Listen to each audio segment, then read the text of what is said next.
I don't think of culture in terms of convergence points. I don't think that's what it's about. People express themselves in many different ways, and the culture is the sum of all their expressions. The arts are part of culture, but they are not the only part of culture. In fact, the arts are very often anti-culture. They are there to remove the cultural assumptions that people have allowed to grow up around them. The arts are sometimes deeply against exactly the things that the people who regard themselves as cultural politicians or cultural administrators stand for. We've shifted. There's a constant flow. Today someone can create a piece of music, download it himself or upload it himself, sell it, share it with other people for free, not for free. And in terms of participation, well, I also don't think you can force people to participate. I think that people can have possibilities made more available to them, and the whole purpose of the arts funding is not to support the cultural sector or the arts sector. It is to make the possibilities of expression available to as many people as possible at as low a price as possible. That's the whole object of the exercise. If it's not doing that, then it's not doing anything. Their world is changing. And to think about support mechanisms that actually enable artists to earn more from their money, because many artists earn way below the average income.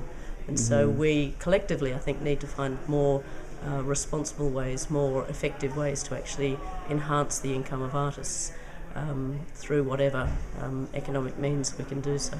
It has to allow artists to make a living that is comparable with their peers in any other walk of life. They're not there as with begging bowls. They're not there with trying to sponge off the society. It's not about welfare. I think the subject or an issue of importance is actually the connection between arts and sustainability. There are many different models that they can exploit. They go in and out of fashion. Very few of them have not been tried earlier. Sometimes they work well, sometimes they work badly. That's all right. There's lots of other ways to try it. The action of artists in cities, not just as a beautifying of public spaces, but as real people who are connected in the policy making to change and transform the thinking and the approaches to cities. No idea what a social enterprise is. This social entrepreneurship is going to echo across Europe, so it still has like 2-3 years before the same bandwagon starts playing in the rest of the Europe, at least in Slovenia, I think. But we're going to learn on your mistakes. And this is constant flow. So when cultural policymakers have to understand this whole complex system, you have to create a certain openness that allows for this development to go through. At the end of the day, we have to ensure that each individual has the capacity, the potential to create, to share this creation on all levels. Young people, I think, need, like everyone, need an opportunity to tell their stories and to feel like they belong, to feel like they're heard.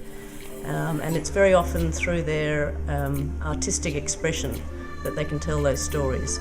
And with artists working in schools, working with young people, that's an enriching process, I think, both for the young people who feel like they have a way to say what they want to say, what touches them, but also it really enriches the artistic work and the artists themselves and gives them a sense of belonging as part of a community. Only real changes and inventions are happening on the ground level. And I think that city officials, national officials, they should listen and try to take these changes and test them out much quicker, much sooner than right now. It's what they are supposed to do anyway, without the need for cultural organizations to build pressure groups. Coalitions and stuff. It's what the mandate is, basically, to listen to what people need. What is your big dream? Wow, and I think a world where there is space, literally space, for us to think and to reflect and to live in I would say, in a peaceful way together.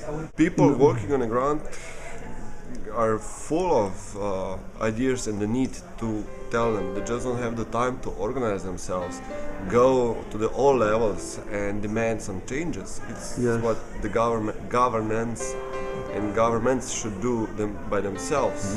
I think that there is a lot of people that want to contribute. It's just a question of time and effort. Social media and the internet, they're providing all ways of direct marketing, direct sales of work.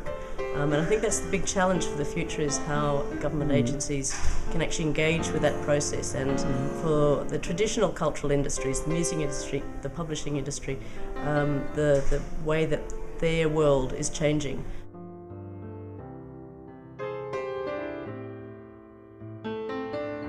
So changes need to happen not just on the city level, but also the regional, on the national, even the international level. So that's it happens on all levels, and that changes are about to come quicker, and that also the awareness that is created is resulting into real action. Understand there are different cultures, to understand there are different ways of doing things. If we remain closed off, we are doomed. I think Gandhi also said, that he would leave all the windows and the doors of his house open so that the wind could blow through them, but his house still would remain in place. So I think we have to be open like this to difference and possibility.